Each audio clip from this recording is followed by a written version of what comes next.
Le 23 avril 2021, le spationaute Thomas Pesquet partait pour la deuxième fois dans l'espace. De là, il y constata le silence éternel de ces espaces infinis. Notre univers regorge d'espaces tous différents les uns que les autres, et de la conquête de la Mésopotamie à celle de la Lune, l'homme ne jure désormais plus que par la conquête de nouveaux espaces. Embarquons aujourd'hui ensemble pour découvrir les différents tenants et aboutissants des conquêtes humaines. Au cours de ce voyage à travers le temps, explorons ensemble le cas de l'ISS, un exemple type de coopération et de recherche, puis plongeons ensemble dans les conquêtes maritimes pour y observer et les rivalités, mais également les coopérations y prenant place.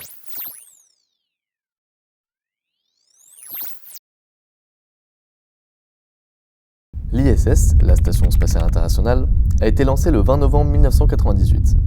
Elle a été construite par la NASA, qui est la plus grande entreprise spatiale du monde créée aux États-Unis. Son principal objectif est de réaliser des expériences scientifiques en apesanteur. La construction de la Station spatiale internationale a été faite par de nombreux pays, comme la Russie, les États-Unis, le Canada, le Japon, ainsi que d'autres pays européens. On peut le voir par exemple avec le module Harmony des Américains, qui permet de gérer la température à bord de l'ISS, et le module de la Russie, qui est un module d'habitation qui abrite une partie des équipements de vie de la station. Cependant, ce premier module russe a été financé par les Américains. De plus, il faut savoir que le premier élément de l'ISS est un module russe nommé Zarya, qui a été mis en orbite en 1998 avec une construction qui prendra fin en 2011. C'est un module qui sert principalement de lieu de stockage d'équipements. La France joue elle aussi un grand rôle dans cette structure. En effet, la mission Proxima de l'ISS a été confiée au célèbre astronaute français Thomas Pesquet. Il a effectué de nombreuses expérimentations scientifiques, notamment au niveau médical, par exemple avec le test de l'échographie à distance. Au total, il y a eu 230 astronautes de 18 nationalités différentes qui ont été dans l'ISS, situé à une altitude de 350 à 400 km, avec des expériences qui y sont réalisées, comme nous l'avons vu avec Thomas Pesquet. L'ISS a des installations au sol pour aider à la gestion de leur opération. Elles sont disposées un peu partout dans le monde, mais les principales bases sont celles qui sont aux États-Unis avec la NASA, et en Europe de l'Ouest avec par exemple l'ESA, l'Agence spatiale européenne. L'ISS joue également un rôle dans la paix. En effet, l'ISS a une importance politique grâce à la coopération internationale, puisque même avec les conflits existants entre les différents pays, au sein de l'ISS, les différents spationautes, astronautes et cosmonautes, américains, russes, européens, japonais ou canadiens, collaborent ensemble sans animosité. Le directeur technologique de la NASA, David Miller, a dit dans une interview en 2015 « Quelle que soit l'actualité, nous ne pouvons pas faire de pause dans la coopération. Ce qui montre que l'ISS joue un rôle important et doit rester fixé sur ses objectifs sans tenir compte des conflits entre les pays. » En résumé, on constate donc que l'ISS est un espace de coopération internationale où de multiples pays collaborent pour l'avancée scientifique dans le cadre de la conquête de l'espace. Tout d'abord, la Convention de Montego Bay du 10 décembre 1982 permet un équilibre entre la liberté de navigation et la souveraineté des États côtiers, en créant une nouvelle délimitation qui est la ZEE. La ZEE est une bande de mer ou océan située entre les eaux territoriales et les eaux internationales, sur laquelle un État riverain dispose de l'exclusivité des ressources. Le texte de Montego Bay définit la ZEE comme une bande limitée par la ligne des 200 miles marins internationaux, 370 km, à partir de la ligne de bas. La notion de mer territoriale est plus ancienne que celle de ZEE, qui, elle, a été créée au moment de la Convention de Montego Bay. Cet espace maritime offre les droits exclusifs d'exploration, d'exploitation, de préservation et de gestion des ressources et attribue la primauté des intérêts à l'État côtier. La haute mer, qui couvre environ la moitié de la surface planétaire, appartient à tout le monde, car au-delà de 200 miles marins, environ 370 km des côtes, les zones maritimes ne sont plus sous l'autorité d'aucun État. C'est ce qu'on appelle la haute mer ou les eaux internationales. Par contre, entre la côte et cette distance de 370 km, les eaux font partie du territoire d'un État. Tout le monde a le droit de naviguer dans ces eaux, à condition de respecter les lois de cet État.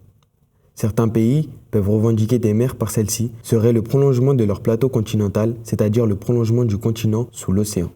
Mais cette convention n'est pas toujours respectée par les États, où ces derniers ont des interprétations différentes, ce qui peut amener à des conflits entre les États sur les océans.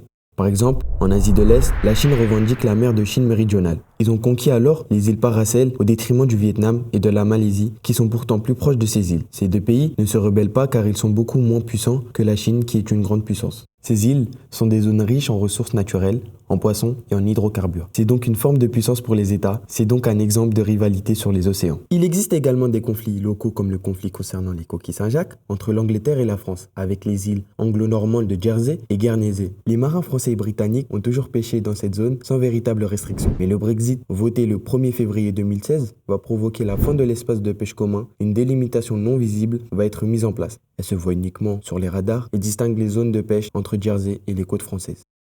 Cependant, les Français refusent cette ligne car ils estiment qu'il y a plus de poissons en Angleterre à cause du courant froid qui attire les coquilles à Jersey. Les Français franchissent néanmoins cette zone pour pêcher car leur emploi est menacé et les Anglais ont des quotas de pêche bien plus importants que celui de l'Union européenne.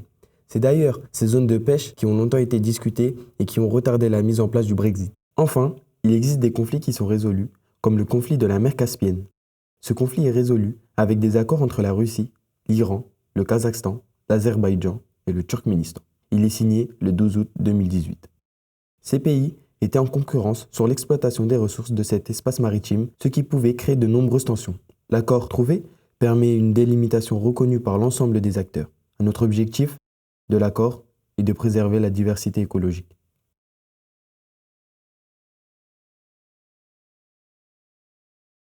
L'objectif d'une coopération mondiale vis-à-vis du partage des ressources est de les recenser et de les protéger dans le cadre d'une exploitation raisonnée. Dans le monde, il y a aussi des lieux concentrant une forte biodiversité marine comme Palawan. C'est pour cela que plusieurs zones maritimes sont protégées dans le monde, comme peut nous le montrer la pluralité de conventions, telles que la Convention de Nairobi pour la protection, la gestion et la mise en valeur du milieu marin. Comme autre exemple de coopération mondiale, nous avons en 2017 les Nations Unies qui ont proclamé que la décennie 2021-2030 serait consacrée à la science océanique.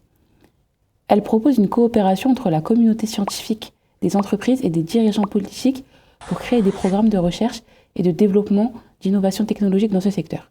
Cette initiative a été prise afin de mieux comprendre les différents effets néfastes causés par l'homme sur les océans, comme la pollution, le réchauffement climatique ou l'acidification des océans. Car d'après un rapport mondial sur les sciences océaniques de la COI, le budget mondial pour la recherche et le développement dans les sciences océaniques ne représente que 0,04% à 4% des recherches selon les années. Ce programme va permettre de sonder les océans avec des navires, des images satellites ou alors des robots sous-marins, mais les sciences océaniques dépendent aussi de la collecte d'informations et du traitement de données par plusieurs centaines de scientifiques présents en mer ou alors en laboratoire. Les océans sont aussi synonymes d'enjeux géopolitiques, notamment avec la biodiversité des océans, car elle est nécessaire à la vie de l'homme, principalement grâce à la pêche. Par exemple, au Danemark, environ 17% de la nourriture provient des océans. Il y a également des minerais convoités dans l'océan, ou alors des matières premières comme les nodules polymétalliques, qui contiennent des éléments permettant la fabrication des smartphones ou d'autres outils technologiques. Les États et les entreprises ont donc besoin d'exploiter les océans afin de faire vivre leur population et se développer économiquement. Néanmoins, l'ONU a délimité des aires marines protégées, APM, qui sont des espaces délimités en mer afin d'assurer à long terme la conservation des espèces ainsi que les écosystèmes. C'est une stratégie de conservation utilisée pour une meilleure gestion des ressources naturelles, comme par exemple ce qui se fait dans les parcs nationaux comme en Guadeloupe ou les parcs naturels marins de Mayotte. Néanmoins, ces espaces restent convoités par de nombreux acteurs.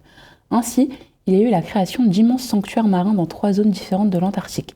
Mais malheureusement, ces secteurs riches en krill ne sont pas suffisamment protégés, car la Russie, mais surtout la Chine et l'Australie, convoitent ces zones, ce qui a été critiqué par les organisations de défense de l'environnement pendant 8 années consécutives. En 2002, un nouveau parc marin, zone marine protégée qui est destiné à préserver les écosystèmes marins et les espèces animales, a été créé. Mais 17 ans plus tard, seulement 5% de cette zone appartenant à l'océan austral est réellement protégée.